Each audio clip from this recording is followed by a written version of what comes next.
Hello প্রিয় viewers, আসসালামু আলাইকুম। কেমন আছেন আপনারা? আজকে আমি একটি মজার রেসিপি তৈরি করব।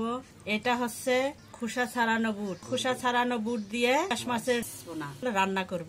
এটা 2 ঘন্টা ভিজে রেখেছিলাম। এরপর এটা একটু সিদ্ধ করে তারপর রেসিপিটা তৈরি হবে। এখন 10 মিনিট এটা সিদ্ধ করব। 10 মিনিট পরে ফিরে এলাম।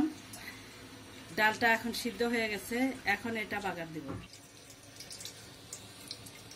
2 টেবিল চামচ তেল দিলাম, তেজপাতা দিয়ে দিলাম, 4 টুকরো দারুচিনি, 2টা কালো এলাচ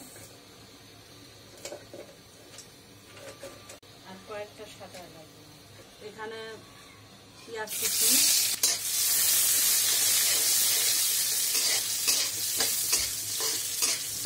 তারপর দিয়ে দিব 1 টেবিল চামচ আদা বাটা, 1 চা চামচ রসুন বাটা,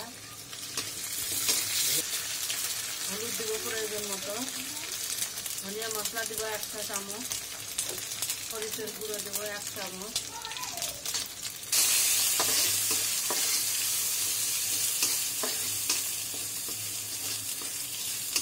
তারপর দিয়ে দিব 3-4টা কাঁচামরিচ।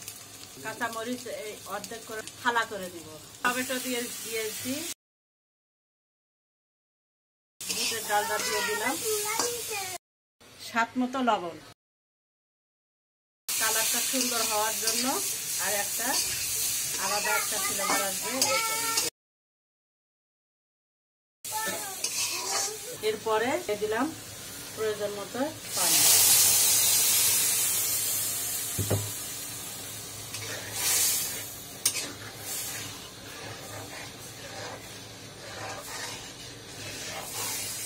যতটুকু প্রয়োজন মনে করেন অতটুকুই পানি দিয়ে দিবেন। এখন 5 থেকে 7 মিনিট চুলায় রেখে দিব। এখন বুটের ডালে পাঙ্গাস দিব। পাঙ্গাস এখন ভেজে নিব। পরিমাণ মতো তেল,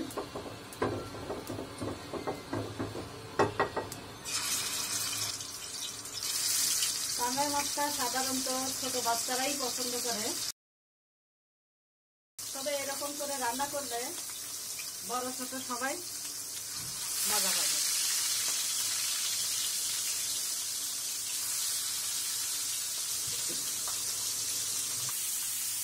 পাঙ্গাস মাছটা ভেজে নিলাম।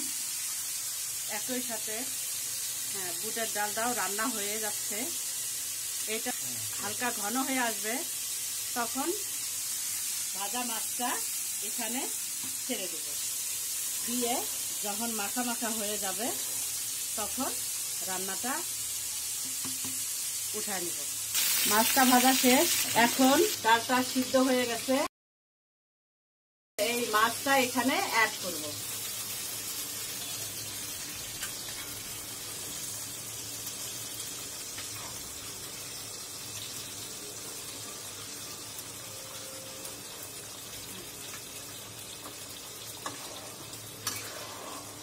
এখন মাছগুলো দিয়ে দিলাম। এই মাছ আর বুট একসাথে যখন মাখা মাখা হয়ে যাবে, মাখা মাখা না হওয়া পর্যন্ত অল্প আছে রেখে দিব। 5 মিনিট পরে আবারও নেড়ে চেড়ে দেখব। প্রায় রান্নাটা শেষ। এখন আমরা এটা নামিয়ে নিব। হ্যালো প্রিয় ভিউয়ার্স, দেখেন কত সুন্দর কালার এবং অনেক মনে হয় সুস্বাদু হয়েছে। আপুরা যদি কেউ পারেন, রান্না করে খেয়ে টেস্ট করতে পারেন। অনেক সুন্দর একটা রেসিপি। বুটের ডাল দিয়ে পাঙ্গাস মাছ পোনা। রেসিপিটা কেমন লাগলো অবশ্যই কমেন্ট করে জানাবেন। আর আমার চ্যানেলে নতুন হয়ে থাকলে সাবস্ক্রাইব করবেন। ভালো থাকবেন সবাই। আল্লাহ হাফেজ। তা হবে আবার এক নতুন রেসিপি নিয়ে।